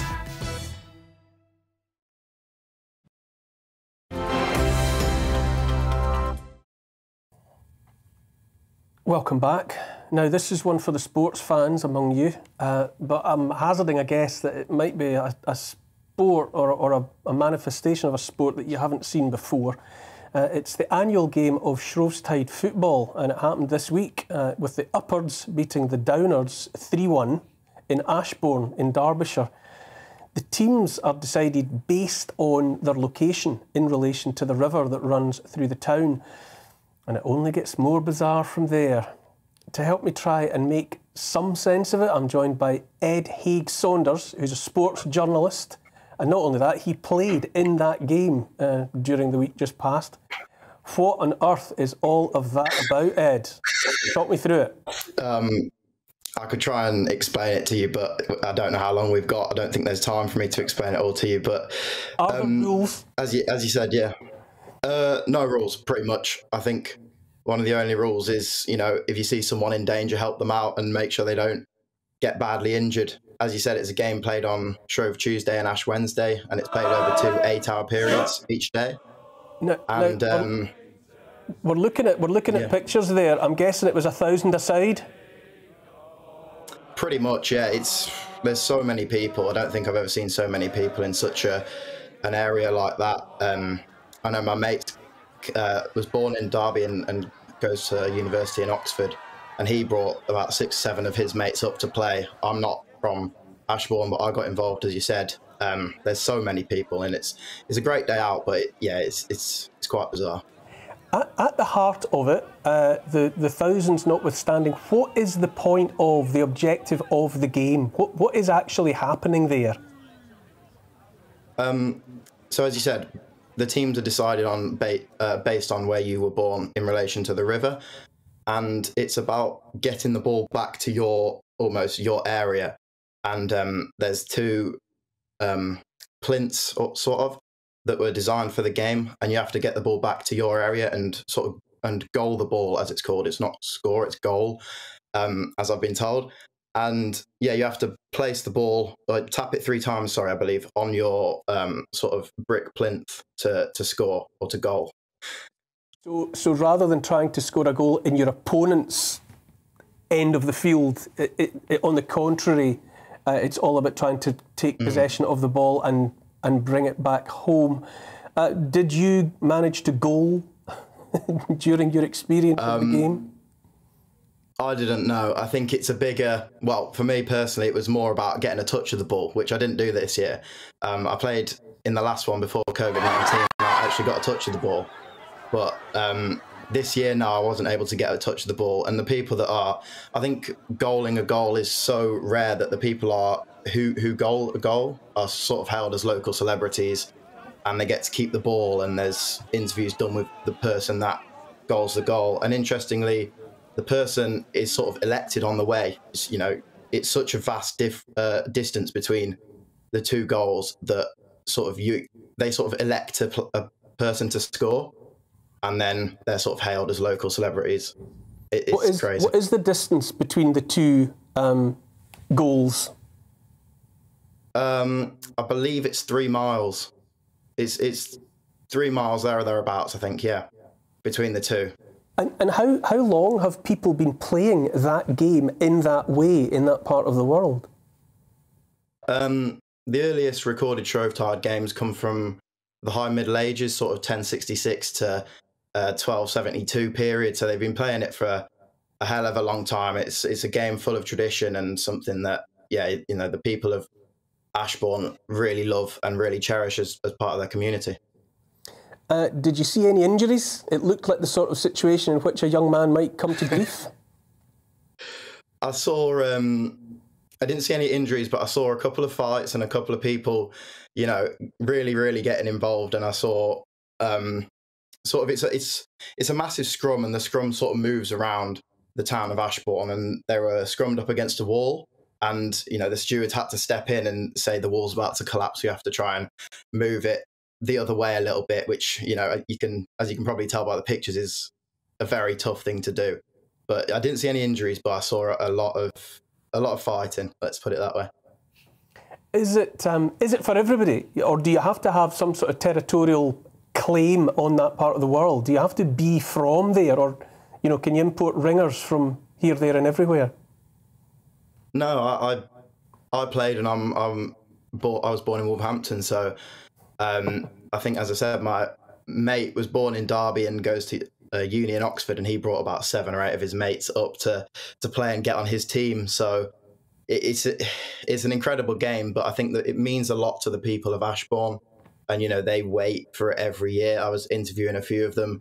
They really wait for it every year, and it's a massive thing for them. They look forward to it. As, you know, Shrove Tuesday comes around, it's their Christmas almost. That's how much it means to them. I think it's fantastic. I know of something very similar that happens in Kirkwall in Orkney, I think it's every New Year's Day, or it's that kind of time of year. And again, it's a free-for-all involving everyone. But as you say, it's part of the fabric of life in that part of the world, and people hold it dear, and it bonds them, and it gives them a unique sense of identity, and I'm all in favour of it. It's wonderful stuff. Thank you very much for bringing that tale. Will you be going back? Will you be having a rematch next year?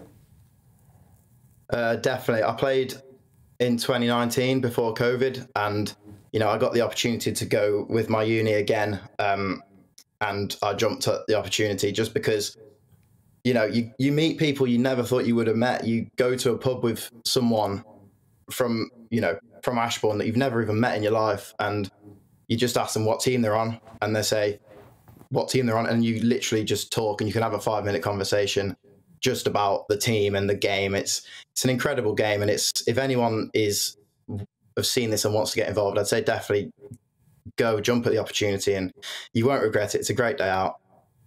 I'll take you at your word, Ed, and again, many thanks for bringing that with us.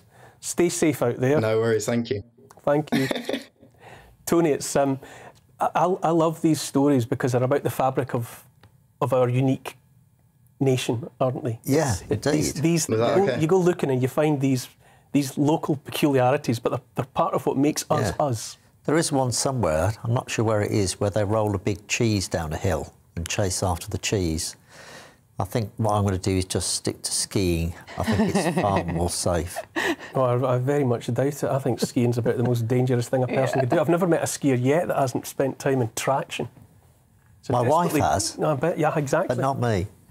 What do you think? You would not catch me doing it. Is that just the madness of boys, or? I mean, I'm sure. Even in the pictures, then there was some women involved in that, but I definitely would not. I was looking. Yeah, no, I did. I spotted a few. I was like, yeah, go for it. Yeah. Definitely not me. I'm so accident prone anyway. If I got involved in that, I would just be asking for trouble. Like, no chance. I'm not good at sport. I'm okay with that. Like, just look at them. Just no way. I'd be terrified.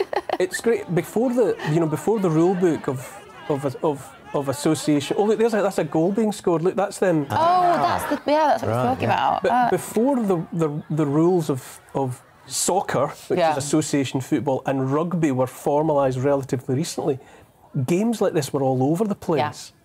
Yeah. And kings and other authority figures went out of their way to try and ban these games because of the carnage and because of the disruption. Some of these games, they happened through the middle of towns, and you can imagine what was happening to, market traders with their stalls or whatever else got in the way. And it's I love it. I think it's part of that unique fabric that holds us together.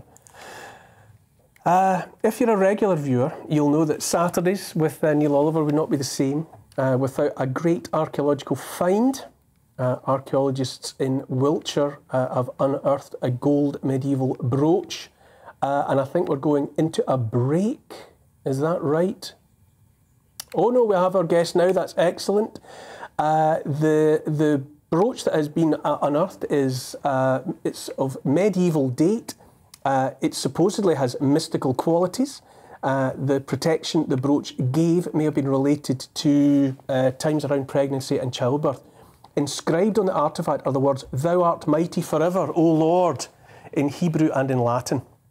Now, joining me to discuss this lovely bit of jewellery is the Liaison Officer for Britain's Portable Antiquities Scheme, Sophie Hawke. Good evening, Sophie. Thank you for being with me. Hello, good evening. That is the kind of thing that just, stirs my blood. The thought of being on the ground when a thing so lovely, so unlikely, so unique comes to light. So exciting. So tell us, what were the circumstances of it coming back to the light again?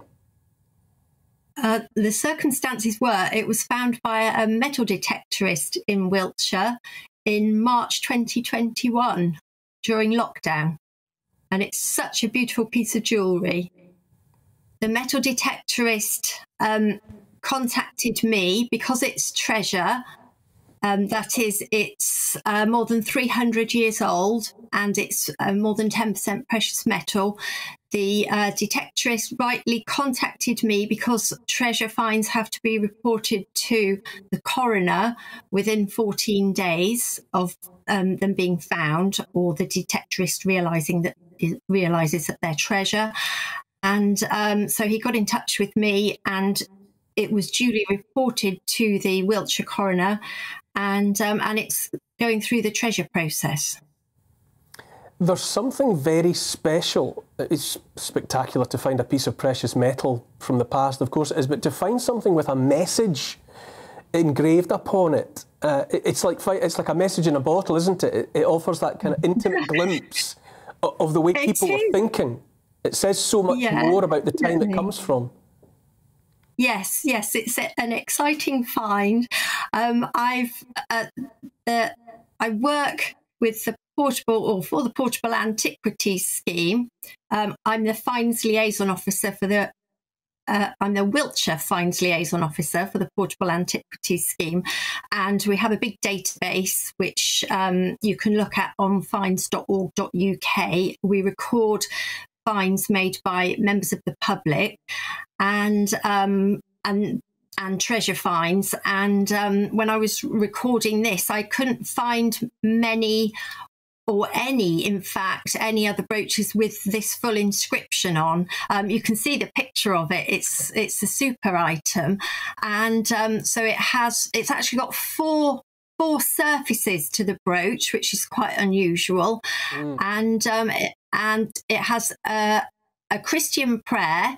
So it's got a Latin prayer, Ave Maria Gratia Plena Dominus, Tecum Benedictu in mulieribus et benedictus fructus ventris tui, amen.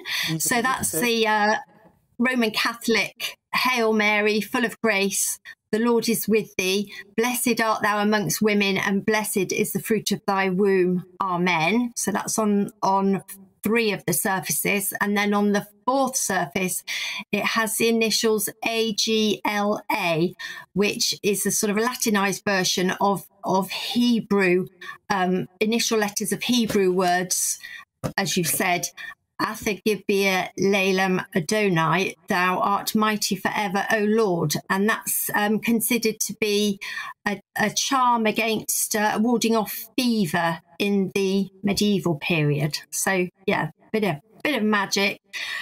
Is there possibly any way of... something to do with childbirth, in that it mentions the fruit of thy womb? You know, that's that particular prayer is from the New Testament, Luke chapter 1 verse 28, I think it is. But yes, so exciting stuff.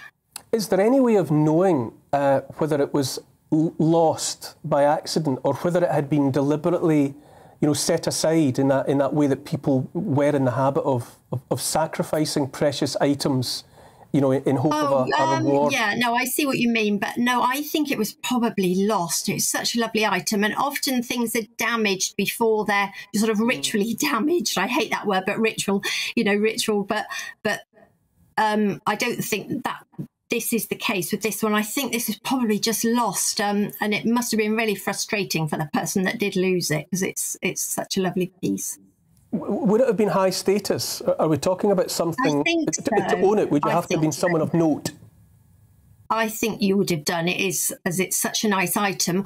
When I made the record, I did note that there's no spelling mistakes in the inscription. Sometimes with these brooches you get like a sort of gobbledygook inscription where the person that actually carved it maybe wasn't literate and they're trying to copy something else. But yeah, this one, there's just one missing letter, but that's where the pin is. I think there wasn't space to fit that particular letter in on the inscription. I can't really let you go without asking, does it have a monetary value? If Neil, such a thing was to become available, what would it be worth? This isn't the Antiques Roadshow. I don't give valuations, I'm afraid. But in the treasure so the metal process, detectors would not have been compensated for the find. It's just that. No, that's it. It's in the treasure process. The coroner has declared it treasure, and hopefully a museum will be able to acquire it, and then a suitable reward is decided. The Treasure Valuation Committee at the British Museum decides on its value, and then if a museum does want to acquire it, then that museum has to come up with the funds to pay for it, and then that would normally be split between the finder and the landowner. Yeah, it was a very grubby question of me to ask. It's beneath us both. I can't believe I went there. But there you go. I can't believe you did. I saw gold and monetary value just appeared before my eyes. Sophie, it's terrific to see it. It's just, it's historic value. Of course, Absolutely. You know that as an archaeologist. Of course, it is irreplaceable value, and it's unique. And what it does is tie us back to people who lived and thought in the past. It's just a wonder to behold. So many thanks for making time to tell us all about it, Sophie. Oh, thank you so much. I'm really pleased to be able to come and talk about it and to highlight the work of the Portable Antiquity Scheme. Thank you very much for having me on the show. Well said, and you're welcome. Thank you. After the break, we'll be joined by the man, now, I can't believe I'm saying this, sending cheese into space. But why is he doing it? I'm sure there's an explanation. Can it be for the greater good? You see what I did?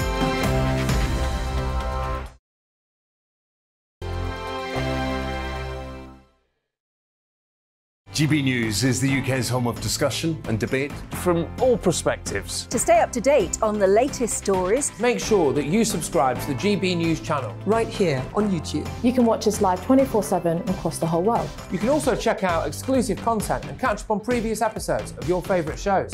Every day, we ask the questions that you'd ask, so why not add your voice to the conversation in the comments section? Don't forget to subscribe. We are GB News, Britain's news channel. Every night at 11 on GB News, we bring you the next day's stories the day before. Basically like time travel. If it's a big story, we'll cover it, guaranteed. But we'll also have some fun along the way. Big opinions, big laughs. Sometimes big hair. This is Headliners, the paper review show that won't send you to sleep like the others will. 11 p.m, 7 nights a week. Join us.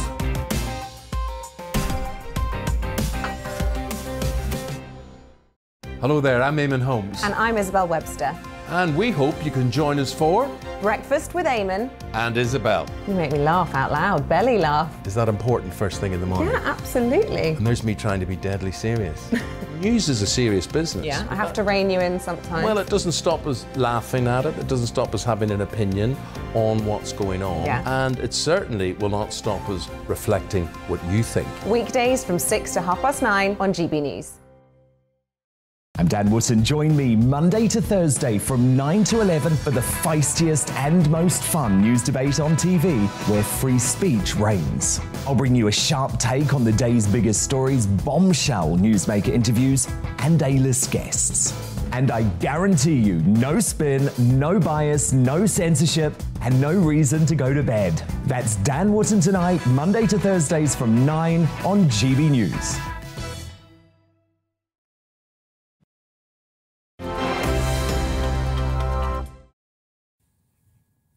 Welcome back.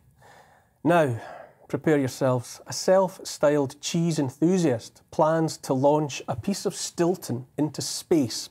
Bear with me. Joe Bangle's stunt is inspired by Tesla boss Elon Musk, who sent one of his cars into space. Now, by day, Joe is a roofer in Hertfordshire, but over the last few years, he has taken on a persona on social media site Twitter, as the user who asks famous people for their favourite cheese. Yes, that is what he does. The latest stunt is to raise awareness of global problems over access to food. So, if for hanging on in there, you're rewarded with the fact that there is a serious undertone to what is going on here. Hello there, thank you for joining me. Hi, Neil. What exactly will you be sending into space? How much cheese? Well, we're not sure of the exact volume because it's quite sort of technical, but the technical people are involved in that. But yeah, it's going to be a bit of Stilton because it's Elon Musk's favourite cheese. And yeah, it all stemmed from a random Twitter interaction about 2 years ago that I started apropos of nothing. About 1,000 celebrities and famous people around the world have replied what their favourite cheese was. And yeah, off the back of that, a cryptocurrency company was born and they contacted me saying, we want to send some cheese into space. And with everything that's going on, a random bit of cheese into space to promote something seemed like a fun idea. Is the rocket in question, is it only taking your cheese? Or was it already going and is it taking other things? No, I wish it was a rocket. Unfortunately, Elon Musk's first ever payload 10 years ago was a big wheel of cheese in his Dragon X. This is actually one of those huge balloons that they send in, usually for atmospheric testing. So it will go into sort of the stratosphere on a huge balloon. Yeah, specifically just the cheese and the cheese alone. Tell me about this idea of raising awareness of food shortage. Talk me through that. Well, food shortage has obviously been a huge thing, and throughout the Twitter experience, there's been sort of a lot of interaction with it. And I thought, well, I think one of the best things to do with this sort of interaction we're getting and a bit of publicity was to raise awareness about food shortages. So we're just doing as much as we can to help around the country. When is liftoff for your cheese? Liftoff is next Wednesday. So yeah, there'll be a live liftoff next Wednesday. And you know, forgive my ignorance, will it come back to Earth, or when the balloon goes up, does the cheese stay away?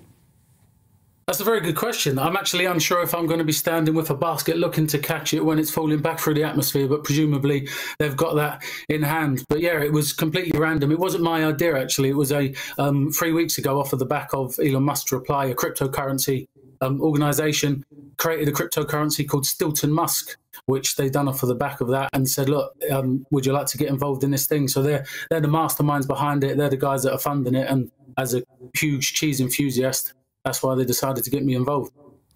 Yeah, I mean, obviously, I kind of glossed over it as though it were run of the mill. But how on earth did you come by this this habit of investigating celebrities' chosen cheeses?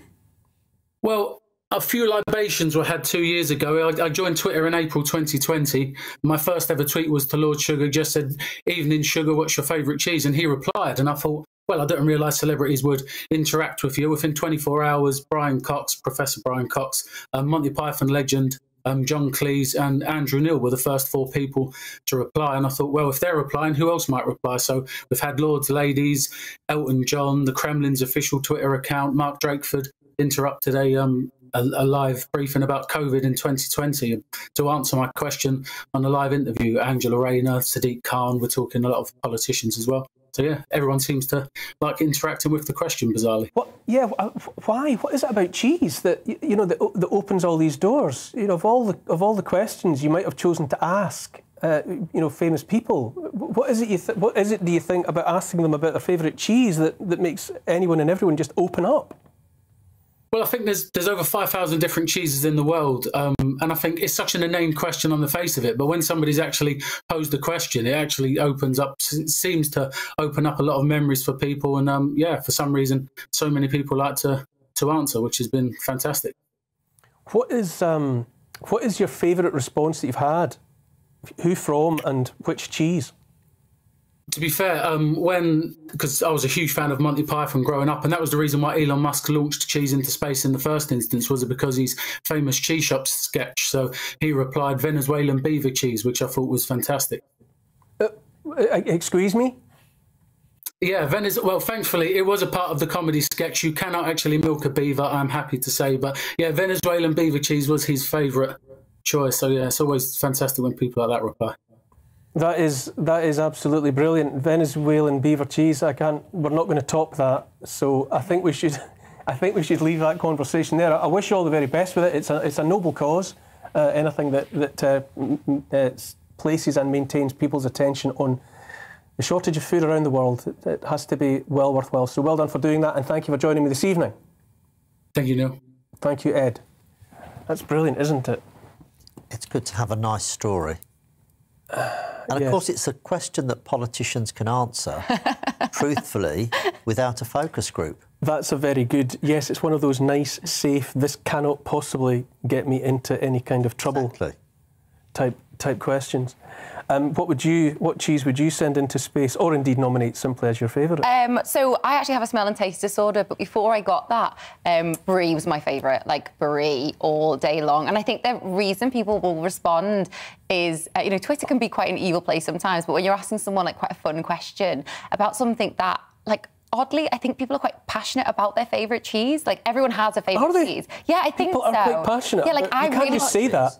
No, I think they are. Like, I really don't like blue cheeses. I never have done. So I'm like, oh, but other people are like, oh no, I love blue cheese. So it is one of those things that people do tend to think, you know, especially around Christmas time, you have the cheese boards out. It's like, which one's going to go first? So yeah, it's a fun topic. I find myself thinking that what on earth does it say about this little blue marble of a planet, this speck, in eternal space that. You know, we can have. There's a war going on, and also people are sending balloons into space bearing cheese. We are a strange and complex species, are we not? We are, but there's more good people than bad people. You think so? I do think so. Yeah, I'd like to think so. I do think so.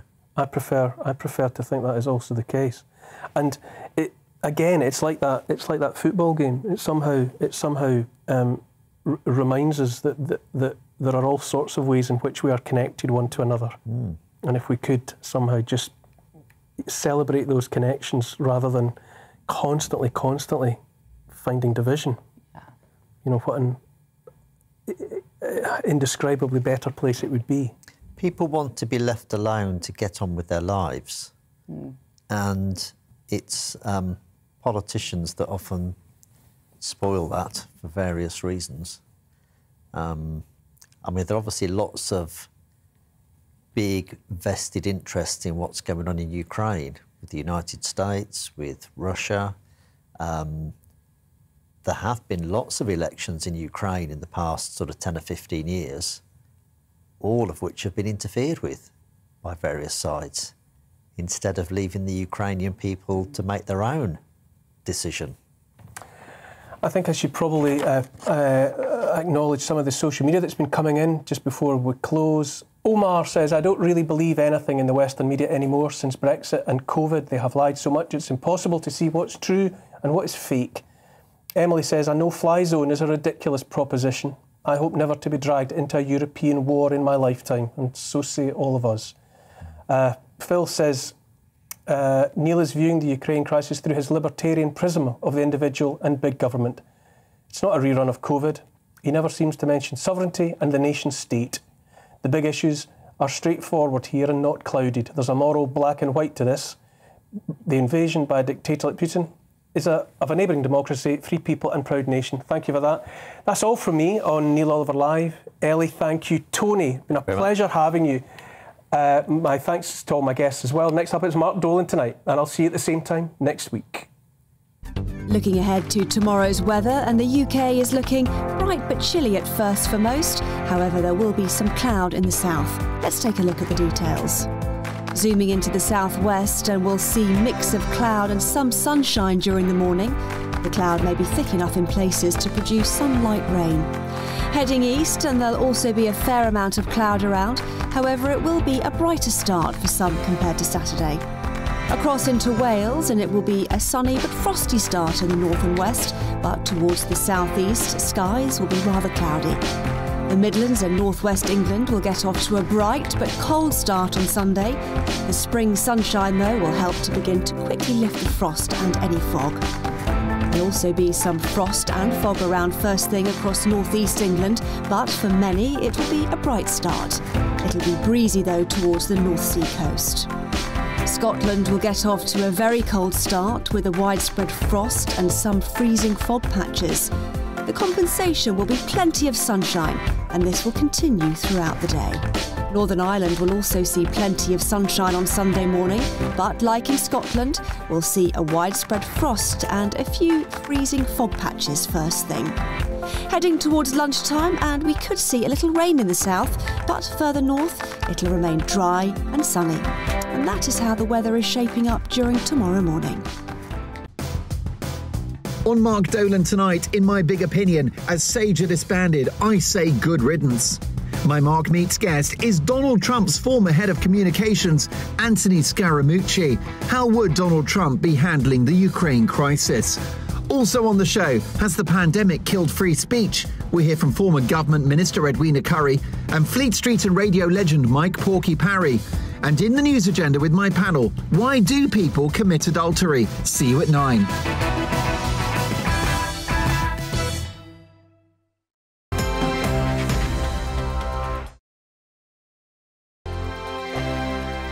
GB News is the UK's home of discussion and debate. From all perspectives. To stay up to date on the latest stories, make sure that you